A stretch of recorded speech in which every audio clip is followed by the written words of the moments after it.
مجھے جو کرنی ہے خانوادہ شیخ القرآن میں میرے بھائی مفتی انعام اللہ کا تذکرہ نہ ہو تو میری محبت تمام نہیں ہوتی۔ سچی بات یہ ہے کہ یہ وہ واحد مرد درویش ہے مفتی انعام اللہ خان جن سے معاملہ جماعت کرتے ہوئے مجھے سب سے زیادہ قلبی سکون اور تسلی ہے۔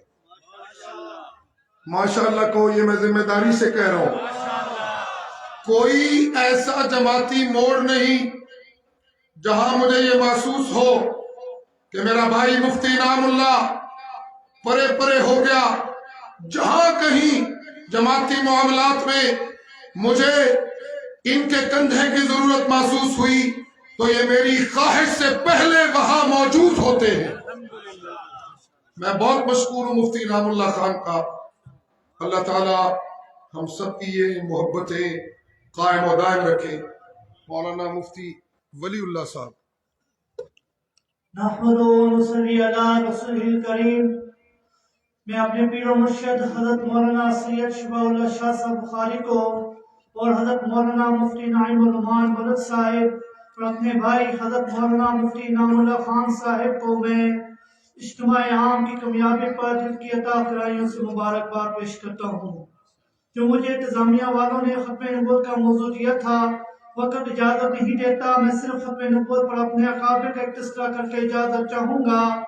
ہمارے اکابر میں سے میرے جد امجد حضرت شیخ القرآن مولانا غلام اللہ خان رحمۃ اللہ تعالیٰ علیہ نے ختم نبوت کے لیے آئین کا دار ادا کیا تھا، اور میرے جد امجد حضرت شیخ القرآن مولانا غلام اللہ خان رحمۃ اللہ تعالیٰ علیہ نے ہر تاریخوں میں بڑھ چڑھ کر حصہ لیا تھا، اور میرے جد امجد حضرت شیخ القرآن رحمۃ اللہ تعالیٰ علیہ وہ تاریخ یاد ہے 1974 میں اسمبلی میں قانون پاس ہوا تھا، وزیر اعظم ذوالفقار علی بھٹو موجود تھا، مولانا مفتی محمود رحمۃ اللہ تعالیٰ علیہ موجود تھے۔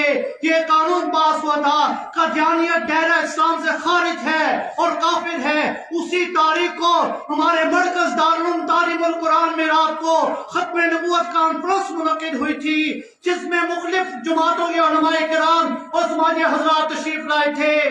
مولانا شاہ احمد نورانی رحمۃ اللہ تعالیٰ علیہ موجود تھے، مولانا مظہور احمد چنوتی رحمۃ اللہ تعالیٰ علیہ موجود تھے، مولانا مفتی محمود رحمۃ اللہ تعالیٰ علیہ موجود تھے، اور اسی طرح آغا شوش کشمیری رحمۃ اللہ تعالیٰ علیہ نے میرے جد امجد حضرت شیخ القرآن مولانا غلام اللہ خان رحمۃ اللہ تعالیٰ علیہ کو ختم نبوت کا میزبان قرار دیا گیا تھا۔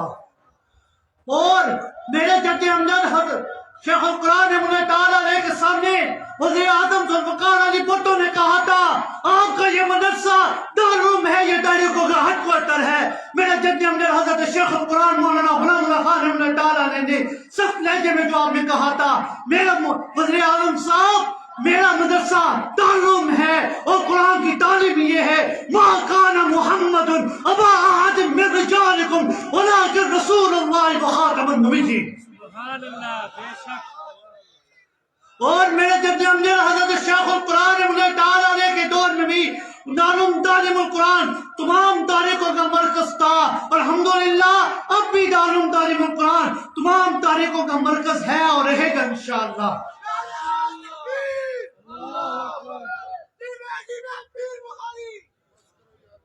زندگی رہی پھر ملاقات ہوگی۔ واخر دعوانا الحمدللہ رب العالمین۔